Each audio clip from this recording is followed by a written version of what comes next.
திருவண்ணாமலை அருகே ஓடும் அரசு பேருந்தை வழிமறித்து பயணிகள் கண்முன்னே இளைஞர் மீது அரிவாளால் சரமாரியாக வெட்டிய பதைபதைக்க வைக்கும் சம்பவம் அரங்கேறியுள்ளது. பட்டப்பகலில் நடந்த கொலைவெறி தாக்குதலுக்கு காரணம் என்ன?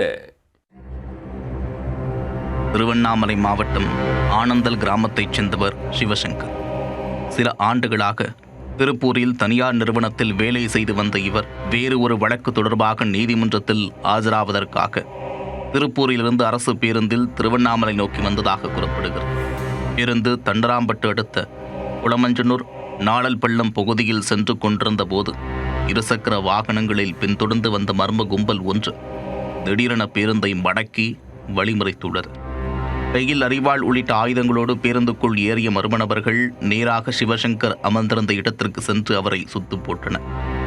பேருந்து பயணிகள் பலர் பார்த்து கொண்டிருக்கும் போதே கண்ணிமைக்கும் நேரத்தில் சிவசங்கரை குறிவைத்து சரமாரியாக வெட்டியிருக்கின்றனர். திடீர் தாக்குதலால் பேருந்திற்குள் இருந்த பெண்கள், குழந்தைகள் உட்பட பயணிகள் அலறியடித்துக் கொண்டு வெளியே இறங்கி ஓடினர். சில நொடிகளில் தாக்குதலை முடித்த அந்த கும்பல் அங்கிருந்து தங்களது இருசக்கர வாகனங்களில் ஏறி தப்பித்துச் சென்றது. வெள்ளத்தில் உயிருக்கு போராடிய சிவசங்கரை மீட்ட சக பயணிகள் 108 ஆம்புலன்ஸுக்கு உடனே தகவல் கொடுத்தனர். விரைந்து வந்த ஆம்புலன்ஸ் ஊழியர்கள் சிவசங்கரை மீட்டு திருவண்ணாமலை அரசு மருத்துவக் கல்லூரி மருத்துவமனைக்கு கொண்டு சென்றனர். அங்கு முதல் உதவி சிகிச்சை அளிக்கப்பட்ட பின்னர் அவரது உடல்நிலை கவலைக்கிடமாக இருந்ததால் வேலூர் அடுக்கம்பாறை அரசு மருத்துவக் கல்லூரி மருத்துவமனைக்கு மேல் சிகிச்சைக்காக அனுப்பி வைத்தனர். சம்பவம் குறித்து வழக்கு பதிவு செய்த தண்டராம்பட்டு போலீசார் பேருந்து ஓட்டுநர், நடத்துனர் மற்றும் தாக்குதலை நேரில் பார்த்த பயணிகளிடம் தீவிர விசாரணை நடத்தினர். அப்பகுதியில் உள்ள கண்காணிப்பு கேமரா காட்சிகளையும் கைப்பற்றி ஆய்வு செய்தனர். முதற்கட்ட விசாரணையில் திருமணத்தை மீறிய உறவு இந்த கொலைவெறி தாக்குதலுக்கு காரணம் என்று தெரிய வந்துள்ளது. அண்டம்பள்ளம் பகுதியைச் சேர்ந்த ரகு என்பவரின் மனைவிக்கும் தாக்குதலுக்கு ஆளான சிவசங்கருக்கும் கடந்த சில ஆண்டுகளாக பழக்கம் இருந்து வந்ததாக கூறப்படுகிறது.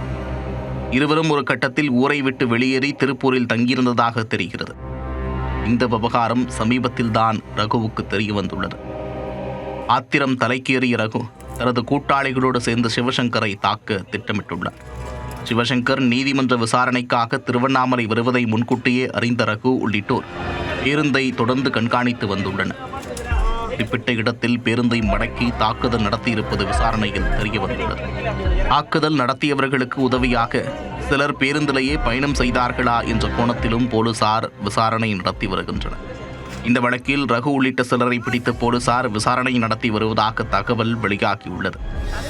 பட்டப்பகலில் அரசு பேருந்தை வழிமறித்து பயணிகள் கண்முன்னே இளைஞர் மீது அரிவாளால் கொலைவெறி தாக்குதல் நடத்தப்பட்ட சம்பவம் திருவண்ணாமலை மாவட்டம் முழுவதும் பெரும் அதிர்வலைகளை ஏற்படுத்தியுள்ளது.